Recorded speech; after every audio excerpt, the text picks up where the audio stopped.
Matthieu, chapitre 5. Voyant la foule, Jésus monta sur la montagne, et après qu'il se fut assis, ses disciples s'approchèrent de lui. Puis ayant ouvert la bouche, il les enseigna et dit : Heureux les pauvres en esprit, car le royaume des cieux est à eux. Heureux les affligés, car ils seront consolés. Heureux les débonnaires, car ils hériteront la terre. Heureux ceux qui ont faim et soif de la justice, car ils seront rassasiés. Heureux les miséricordieux, car ils obtiendront miséricorde. Heureux ceux qui ont le cœur pur, car ils verront Dieu. Heureux ceux qui procurent la paix, car ils seront appelés fils de Dieu. Heureux ceux qui sont persécutés pour la justice, car le royaume des cieux est à eux. Heureux serez-vous lorsqu'on vous outragera, qu'on vous persécutera et qu'on dira faussement de vous toutes sortes de mal à cause de moi. Réjouissez-vous et soyez dans l'allégresse, parce que votre récompense sera grande dans les cieux, car c'est ainsi qu'on a persécuté les prophètes qui ont été avant vous.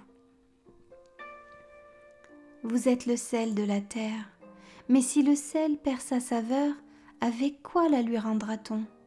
Il ne sert plus qu'à être jeté dehors et foulé aux pieds par les hommes.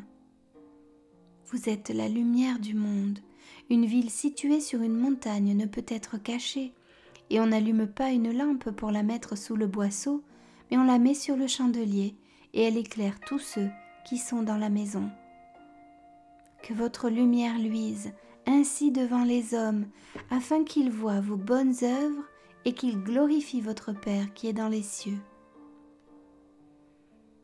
Ne croyez pas que je sois venu pour abolir la loi ou les prophètes. Je suis venu non pour abolir, mais pour accomplir. Car je vous le dis en vérité, tant que le ciel et la terre ne passeront point, il ne disparaîtra pas de la loi un seul iota ou un seul trait de lettre, jusqu'à ce que tout soit arrivé. Celui donc qui supprimera l'un de ces plus petits commandements et qui enseignera aux hommes à faire de même sera appelé le plus petit dans le royaume des cieux, mais celui qui les observera et qui enseignera à les observer, celui-là sera appelé grand dans le royaume des cieux.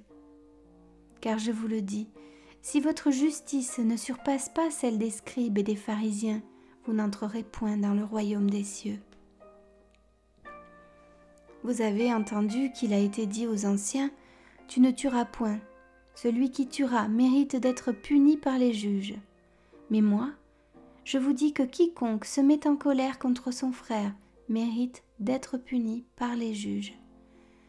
Que celui qui dira à son frère Raka mérite d'être puni par le Sanhédrin, et que celui qui lui dira insensé mérite d'être puni par le feu de la géhenne. Si donc tu présentes ton offrande à l'autel, et que tu te souviennes que ton frère a quelque chose contre toi, laisse là ton offrande devant l'autel, et va d'abord te réconcilier avec ton frère, puis viens présenter ton offrande. Accorde-toi promptement avec ton adversaire pendant que tu es en chemin avec lui, de peur qu'il ne te livre au juge, que le juge ne te livre à l'officier de justice et que tu ne sois mis en prison. Je te le dis en vérité, tu ne sortiras pas de là que tu n'aies payé le dernier quadrant. Vous avez appris qu'il a été dit : tu ne commettras point d'adultère. Mais moi, je vous dis que quiconque regarde une femme pour la convoiter a déjà commis un adultère avec elle dans son cœur. Si ton œil droit est pour toi une occasion de chute, arrache-le et jette-le loin de toi, car il est avantageux pour toi qu'un seul de tes membres périsse et que ton corps entier ne soit pas jeté dans la géhenne. Et si ta main droite est pour toi une occasion de chute, coupe-la et jette-la loin de toi, car il est avantageux pour toi qu'un seul de tes membres périsse et que ton corps entier n'aille pas dans la géhenne. Il a été dit que celui qui répudie sa femme lui donne une lettre de divorce. Mais moi, Je vous dis que celui qui répudie sa femme, sauf pour cause d'infidélité, l'expose à devenir adultère, et que celui qui épouse une femme répudiée commet un adultère. Vous avez encore appris qu'il a été dit aux anciens, « Tu ne te parjureras point, mais tu t'acquitteras envers le Seigneur de ce que tu as déclaré par serment. » Mais moi, je vous dis de ne jurer aucunement, ni par le ciel, parce que c'est le trône de Dieu, ni par la terre, parce que c'est son marchepied, ni par Jérusalem, parce que c'est la ville du grand roi. Ne jure pas non plus par ta tête, car tu ne peux rendre blanc ou noir un seul de tes cheveux. Que votre parole soit oui, oui, non, non. Ce qu'on y ajoute vient du malin. Vous avez appris qu'il a été dit œil pour œil et dent pour dent. Mais moi je vous dis de ne pas résister aux méchants. Si quelqu'un te frappe sur la joue droite, présente-lui aussi l'autre. Si quelqu'un veut plaider contre toi et prendre ta tunique, laisse-lui encore ton manteau. Si quelqu'un te force à faire 1 000, fais-en 2 avec lui. Donne à celui qui te demande et ne te détourne pas de celui qui veut emprunter de toi. Vous avez appris qu'il a été dit, tu aimeras ton prochain et tu haïras ton ennemi.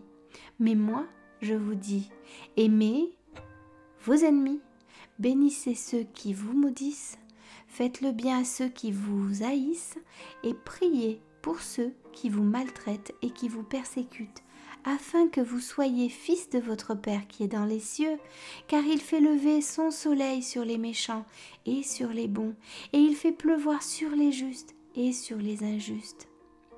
Si vous aimez ceux qui vous aiment, quelle récompense méritez-vous? Les publicains aussi n'agissent-ils pas de même? Et si vous saluez seulement vos frères, que faites-vous d'extraordinaire?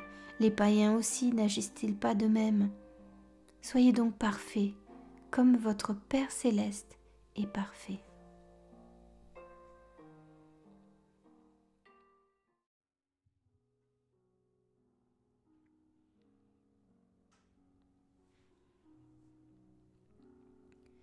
Matthieu, chapitre 6.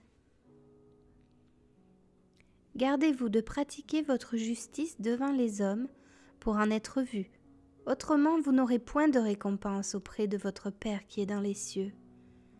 Lors donc que tu fais l'aumône, ne sonne pas de la trompette devant toi, comme font les hypocrites dans les synagogues et dans les rues, afin d'être glorifiés par les hommes. Je vous le dis en vérité, ils reçoivent leur récompense. Mais quand tu fais l'aumône, que ta main gauche ne sache pas ce que fait ta droite, afin que ton aumône se fasse en secret, et ton Père qui voit dans le secret te le rendra. Lorsque vous priez, ne soyez pas comme les hypocrites qui aiment à prier debout dans les synagogues et au coin des rues pour être vus des hommes. Je vous le dis en vérité, ils reçoivent leur récompense. Mais quand tu pries, entre dans ta chambre, ferme ta porte, et prie ton Père qui est là, dans le lieu secret. Et ton Père qui voit dans le lieu secret te le rendra. En priant, ne multipliez pas de vaines paroles, comme les païens qui s'imaginent qu'à force de paroles ils seront exaucés. Ne leur ressemblez pas, car votre Père sait de quoi vous avez besoin avant que vous le lui demandiez. Voici donc comment vous devez prier. Notre Père qui est aux cieux, que ton nom soit sanctifié, que ton règne vienne, que ta volonté soit faite sur la terre comme au ciel. Donne-nous aujourd'hui notre pain quotidien. Pardonne-nous nos offenses, comme nous aussi nous pardonnons à ceux qui nous ont offensés. Ne nous induis pas en tentation, mais délivre-nous du malin. Car c'est à toi qu'appartiennent, dans tous les siècles, le règne, la puissance et la gloire. Amen. Si vous pardonnez aux hommes leurs offenses, votre Père céleste vous pardonnera aussi. Mais si vous ne pardonnez pas aux hommes, votre Père ne vous pardonnera pas non plus vos offenses. Lorsque vous jeûnez, Ne prenez pas un air triste comme les hypocrites qui se rendent le visage tout défait pour montrer aux hommes qu'ils jeûnent. Je vous le dis en vérité, ils reçoivent leur récompense. Mais, quand tu jeûnes, parfume ta tête et lave ton visage, afin de ne pas montrer aux hommes que tu jeûnes, mais à ton Père qui est là, dans le lieu secret, et ton Père qui voit dans le secret te le rendra. Ne vous ramassez pas des trésors sur la terre, où la teigne et la rouille détruisent, et où les voleurs percent et dérobent, mais amassez-vous des trésors dans le ciel, où la teigne et la rouille ne détruisent point, et où les voleurs ne percent ni ne dérobent. Car là où est ton trésor, là aussi sera ton cœur. L'œil est la lampe du corps. Si ton œil est en bon état, tout ton corps sera éclairé. Mais si ton œil est en mauvais état, tout ton corps sera dans les ténèbres. Si donc la lumière qui est en toi est ténèbres, combien seront grandes ces ténèbres? Nul ne peut servir deux maîtres, car où il haïra l'un, il aimera l'autre. Où il s'attachera à l'un et méprisera l'autre. Vous ne pouvez servir Dieu et Mammon. C'est pourquoi je vous dis, ne vous inquiétez pas pour votre vie de ce que vous mangerez, ni pour votre corps de quoi vous serez vêtus. La vie n'est-elle pas plus que la nourriture, et le corps plus que le vêtement? Regardez les oiseaux du ciel, ils ne sèment ni ne moissonnent, et ils n'amassent rien dans les greniers. Et votre Père céleste les nourrit. Ne valez-vous pas beaucoup plus qu'eux? Qui de vous, par ses inquiétudes, peut ajouter une coudée à la durée de sa vie? Et pourquoi vous inquiétez au sujet du vêtement? Considérez comment croissent les lys des champs. Ils ne travaillent ni ne filent. Cependant, je vous dis que Salomon même, dans toute sa gloire, n'a pas été vêtu comme l'un d'eux. Si Dieu revêt ainsi l'herbe des champs, qui existe aujourd'hui et qui demain sera jetée au four, ne vous vêtira-t-il pas à plus forte raison, gens de peu de foi? Ne vous inquiétez donc point et ne dites pas « Que mangerons-nous? Que boirons-nous? De quoi serons-nous vêtus ?» Car toutes ces choses, ce sont les païens qui les recherchent. Votre Père céleste sait que vous en avez besoin. Cherchez premièrement le royaume et la justice de Dieu, et toutes ces choses vous seront données par-dessus. Ne vous inquiétez donc pas du lendemain, car le lendemain aura soin de lui-même. À chaque jour suffit sa peine. Matthieu, chapitre 7. Ne jugez point, afin que vous ne soyez point jugés. Car on vous jugera du jugement dont vous jugez, et l'on vous mesurera avec la mesure dont vous mesurez. Pourquoi vois-tu la paille qui est dans l'œil de ton frère, et n'aperçois-tu pas la poutre qui est dans ton œil?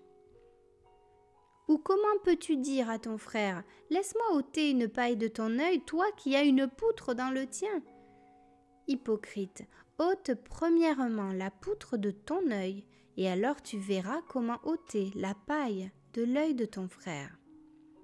Ne donnez pas les choses saintes aux chiens, et ne jetez pas vos perles devant les pourceaux, de peur qu'ils ne les foulent aux pieds, ne se retournent et ne vous déchirent. Demandez, et l'on vous donnera. Cherchez, et vous trouverez. Frappez, et l'on vous ouvrira. Car quiconque demande, reçoit. Celui qui cherche, trouve, et l'on ouvre à celui qui frappe. Lequel de vous donnera une pierre à son fils s'il lui demande du pain? Ou s'il demande un poisson, lui donnera-t-il un serpent?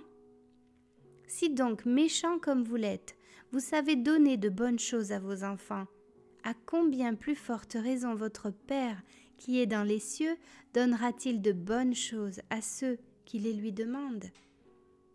Tout ce que vous voulez que les hommes fassent pour vous, faites-le de même pour eux, car c'est la loi et les prophètes.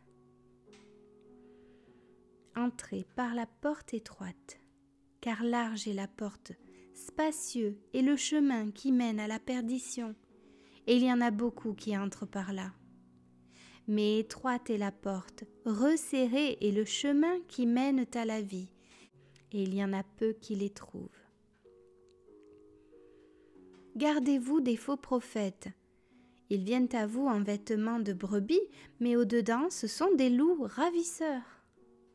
Vous les reconnaîtrez à leurs fruits. Cueille-t-on des raisins sur des épines ou des figues sur des chardons?